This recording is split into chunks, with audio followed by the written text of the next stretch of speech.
Quando o Evangelho de Cristo perde o sentido? Exatamente quando ele deixa de transformar a vida das pessoas.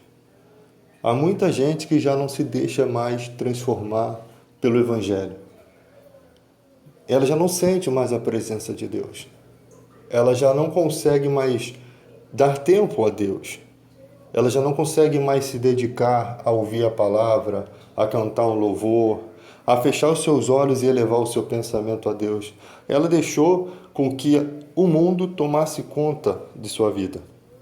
E ela passou a ser feliz com a vida que ela agora possui, né? Dá a impressão que com Deus era tudo ruim, porque muitas pessoas não sabem diferenciar momentos para estar com Deus dos momentos da vida. A pessoa não sabe diferenciar o que é passear, se divertir, né? Eu lembro de um pastor que sempre quando a gente ia para o sítio, ele no sítio estava lendo a Bíblia. Toda vez que íamos para o sítio, ele não sabia diferenciar o que é um momento para ele e do que é um momento com Deus. Você pode estar no sítio ou estar com Deus. Deus quer que você desfrute da vida. Deus quer que você seja feliz. Já são tantas as lutas que nós enfrentamos, já são tantos os tempos que nós somos tomados por conta do trabalho, das obrigações, das responsabilidades, que a gente não pode deixar todo o tempo ser tomado. Então, naquele momento em que uma pessoa deveria estar se alegrando, se divertindo, até aquele tempo estava sendo roubado. Não havia necessidade naquele momento de estar lendo a Bíblia, sendo que você tem todos os dias para ler a Bíblia. Então você precisa saber diferenciar isso. É isso que às vezes causa infelicidade de muita gente. Pessoas que são casadas sabem que estão divididos entre as obrigações da casa, da família e as obrigações da igreja. E elas não conseguem separar uma coisa da outra. Então elas acabam sendo escravizadas pelo aquilo que ela achou que era correto. E o pior de tudo é que às vezes o pastor vê esse sofrimento na vida da pessoa e coloca mais sofrimento sobre essas pessoas. Não, você tem que fazer a obra, você tem que seguir, e não entende que às vezes o jovem precisa constituir sua família. Ele precisa também pensar no trabalho. Não faz aqui a obra de Deus, né? Não, tem que saber diferenciar. Porque se você não souber diferenciar, você vai sofrer sem necessidade. Então foi para a liberdade que Cristo nos libertou, não para uma liberdade para pecar. Então o Evangelho muitas vezes para de fazer efeito na vida das pessoas porque ele é mal aplicado. Você não precisa de saber todo o conteúdo bíblico, todas as respostas da Bíblia. Você não precisa, você precisa aprender mais de Deus do que o amor de Deus. Você precisa aplicar o amor de Deus na sua vida para com o seu semelhante. Você precisa aplicar o amor de Deus para consigo mesmo, para você aprender a se perdoar, para você aprender a aceitar o perdão de Deus, para você se entender também como ser humano, que você também tem fraquezas, tem falhas e precisa do amor de Deus. São muitos os obstáculos e nós temos lutas por dentro e por fora todos os dias. E às vezes as preocupações acabam tomando todo o tempo da nossa vida e a gente é incapaz de dirigir o nosso próprio barco, conduzir o nosso próprio barco, a nossa própria vida, o nosso próprio pensamento. Então o Evangelho ele tem que ter o efeito na vida das pessoas.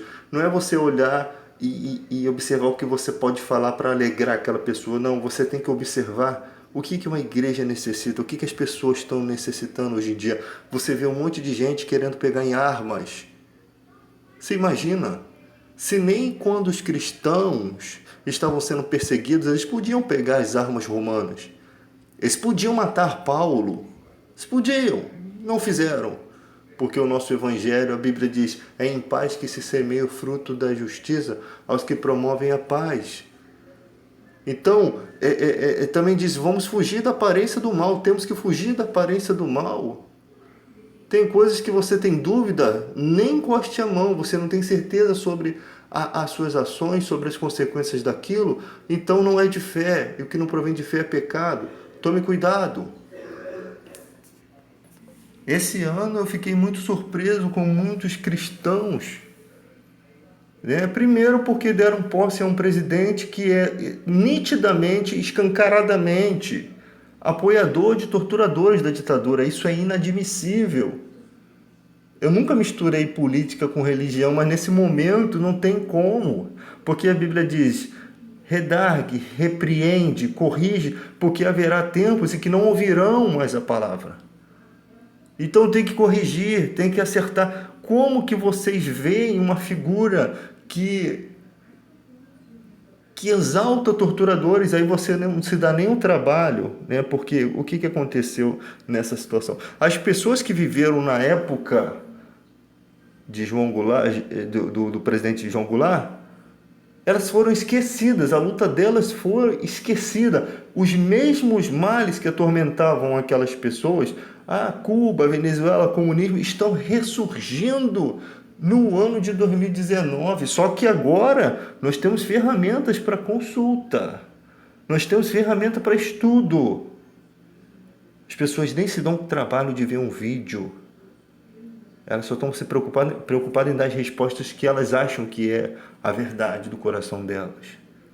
Um homem vem pregando ódio. Você sabe o que acontece com pessoas que têm ódio no coração? Elas ficam esperando um cara para elas poderem se agarrar nele e ele dá as rédeas, o rumo, o norte da vida delas.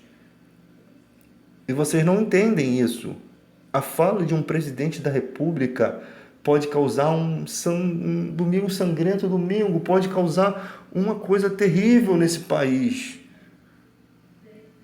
E vocês não entendem isso, como vocês não se importam com isso. Isso pode ser pior do que os roubos da política. Isso pode ser pior, porque é uma pregação ao ódio, é a guerra espiritual nitidamente expressa. Foi por isso que Deus David disse através de um servo de Deus, para me falar e não se calar. Porque eu já estava pensando, será que eu estou ultrapassando os limites das escrituras? Será que eu estou confundindo as coisas? Será que sou eu que estou doido? Chega uma hora que você pensa, não, eu estou olhando a verdade. Será que tem alguma coisa aqui que eu não estou sabendo administrar? E Deus disse, fale. Não passe a mão na cabeça, é isso mesmo, fale. Nós não precisamos nos preocupar, nós temos a mente de Cristo. Nós sabemos o que é verdade. O problema é que tem gente que já abandonou a verdade há muito tempo e tem gente que nunca viveu a verdade. O mundo está de cabeça para baixo. Nós podemos, não vou dizer aqui que eu não sou nenhum louco, como dizem um monte dessas profecias do YouTube que vocês aí seguem, porque eu vejo que tem mais de 500 mil inscritos, que vocês ficam ali esperando famintos por uma nova revelação, já se mostrou mentirosas e vocês continuam seguindo o erro. Por que será que vocês estão seguindo o erro? Será que Deus está permitindo que esses homens vos enganem? Será que vocês não conseguem entender que Deus não erra?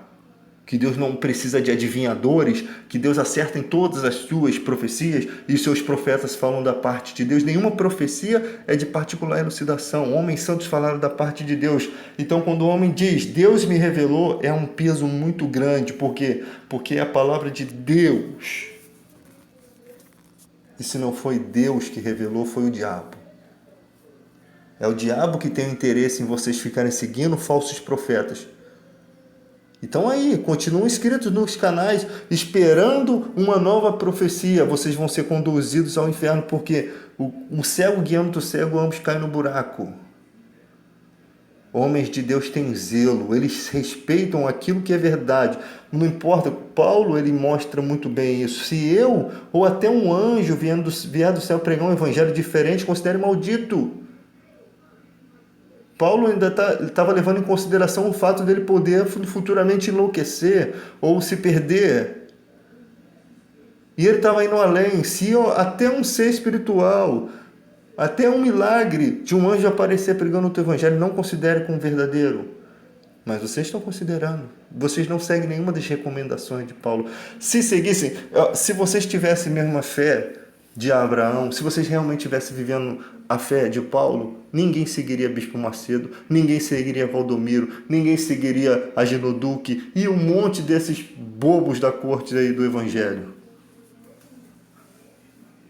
Daí está o erro de vocês.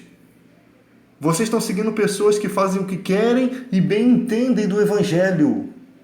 Vocês não são capazes de enxergar a verdade, nem se ela estivesse debaixo do nariz de vocês. Que tipo de crente vocês são que se deixam enganar por esses fracos enganadores? Porque são muito fracos, são teologias fracas. Enquanto os verdadeiros homens de Deus aí que estão pregando não estão sendo ouvidos. Eu acho que vocês gostam dessa teologia da prosperidade. Eu acho que vocês amam isso, querer ter o que todo mundo tem, o que as pessoas têm, as riquezas do mundo. Se Deus quiser, se Deus deixar, se Deus permitir, poderia. Mas cuidado, quando Israel queria muito carne, eles passaram mal com a quantidade de carne que Deus mandou para eles. Tome cuidado com seus desejos. Então vocês precisam acordar. Aí se percebe líderes de igreja motivando pessoas a voltarem candidatos da igreja, usando a igreja como cabo eleitoral, usando a igreja para poder manipular vocês, simples The Walking Dead, mortos que andam, porque estão mortos espirituais, estão andando atrás desses homens. Se eles falarem para você eleger Hitler ao poder, vocês vão eleger, por quê? Porque ele é o nosso guia espiritual. Ninguém é guia espiritual, só Jesus Cristo, ele que é o pastor das nossas almas. Ou vocês nunca leram o que está escrito, que aquele pastor que conduz o rebanho tem que ter cuidado das ovelhas, não pode manipular da forma que quer, porque as ovelhas não são dele. Cuidai do rebanho, não como quem tem domínio sobre ele. Está escrito, vocês não leem a Bíblia todo dia. Ou ela fica só empoeirada aí em cima? Vocês não guardam essas palavras no coração? Vocês não deixam o Espírito Santo revelá-las? Não se passa a mão na cabeça quando se deve puxar a orelha do filho. Ninguém nunca fez isso no Evangelho. Você pode ver. Paulo não fez, João não fez, ninguém nunca passou a mão na cabeça quando a igreja estava caindo. Só os adornadores, por motivos torpes.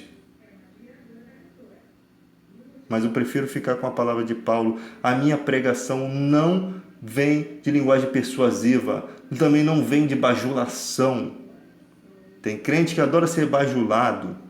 Crente michuruca, crente Nutella. Não tem que ter bajulação quando você não merece. Tem que ter puxão de orelha mesmo.